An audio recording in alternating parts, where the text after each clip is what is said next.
Hello? Ay, nagising pa kita? Oo, buset ka.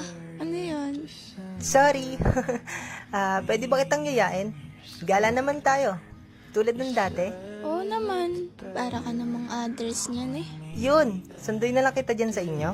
Sure, ingat-ingat. Naabutan na tayo ng lunch. Ang tagal mo kasing gumayak eh. Aba, so kasalanan ko pa? Oo, Sorry. Nakatulog ulit ako eh. puyat na puyat ah. Magkausap kasi kami ni Nathan. Kaya ayun, anong oras na rin ako natulog? Okay. Tara, kain muna tayo. Saan mo ba gusto? Jabi, namiss ko kumain dun eh. Okay, Jabi. Wala ka pa rin pinagbago, no? Matako ka pa rin. Eh ikaw, kapangat mo pa rin. Kamukha mo pa rin si Jollibee. Mapang-asar ka pa rin. Namiss kitang asarin. Eh di wow, pal.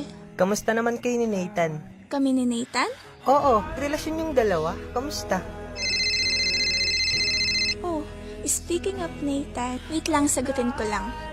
Love, napatawag ka. May ginagawa ka ba? Nagpaalam ako sa'yo, love, diba? Kasama ko si Vince. Ay, oo nga pala. Bakit, love? May problema ba? Wala naman. Namimiss lang kita. Sus, nilawan mo na kasi ako dito. Love, kung pwede lang eh. Joke lang, naiintindihan ko naman. Sige na love. Enjoy kayo ni Vince ha. May gagawin pa ako eh. I love you. Ingat ka. Ingat ka din, love. I love you. Ute, hindi nagagalit. Nakasama mo ko. Ha? Bakit naman siya magagalit? Hindi ba siya magsiselos? Hindi siya ganun. Minsan lang naman kung tupakin yun. Ilan months na kayo? May year na. Mag 7 months pa lang kami sa June. Buti natagalan ni Nathan yung ugali mo. Aray ha, para namang asama ng ugali ko, no? Joke lang. Pal, ikaw ba? Anong ako? Wala ka bang napupusuan? Wala. Yan yung imposible, pre. Kaliwat kanan nga yung babae mo nun eh. Hoy, para mo na rin sinabing babaero ko, ano? Bakit, hindi ba? Kung hindi mo nga lang nakilala si May, hindi ka magtitino eh. Oh, natahimik ka. Nabanggit ko lang si May eh. Curious na ako. Ano ba kasing nangyari? Nangyari? Sa inyo ni May. Bakit kayo nag-break? Wala. Wag mo na akong intindihin. Kumain ka na lang dyan. Bakit nga? Pwede mo naman sa akin ikwento eh, makikinig ako. Buntis si May. Oh, di ba dapat maging masaya ka? Maging masaya. Oo, magiging tatay ka na eh. Nakalimutan mo na ba yung sinabi ko sa'yo? Wala na kami. At sana nga, ako yung tatay. Ano? Hindi kita maintindihan. Kung ganon, huwag mong sabihin, Tama ka. Sila yung nga yung ama, yung ex niya. paano nangyari yun? Ewan ko. Okay ka naman ba? Hindi ko alam. Nagsisinungaling ako kung sasabihin kong okay na ako.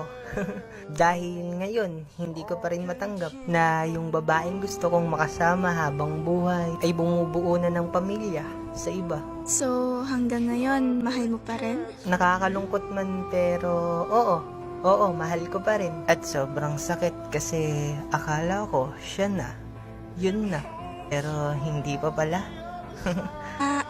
Wait lang ha, pupunta lang akong CR. Hello, Tin? Nathan, pwede bang sunduin mo ako dito? Ha? Akala ko ba kasama mo si Vince? Oo nga, pero sige na, sunduin mo ako. Kunwari, may problema ka o kaya may pupuntahan tayong biglaan. Bakit? Ano ba nangyari? Mamaya ko na ipapaliwanag. Sige na please. Oo na. Hintayin mo ako dyan. Thank you, Nathan. Ang tagal mo naman. Kala ko nag-flash ka na sa inodoro eh. Si Raulo. Ano, tara na? Tara, saan ba tayo next? Arcade tayo. Game! Ay, wait lang. Hi, love. Nasaan ka? Pupunta kami ni Vince sa arcade. Why? Papunta na ako dyan. Naglalakad na ako. Sige. Nakikita na kita. Love, anong ginagawa mo dito? Pare, pwede bang hiramin ko muna yung girlfriend ko? Bakit, love? Saan tayo pupunta? Basta love. Oo naman pare. May pupuntahan din sana ako after sana namin mag-arcade. Pero mukhang importante ang pupuntahan nyo. Kaya sige lang, go lang. Pasensya na pare. Okay lang pare. Paano ba yan, Tin? Mauna na rin ako. Ingat kayo pre.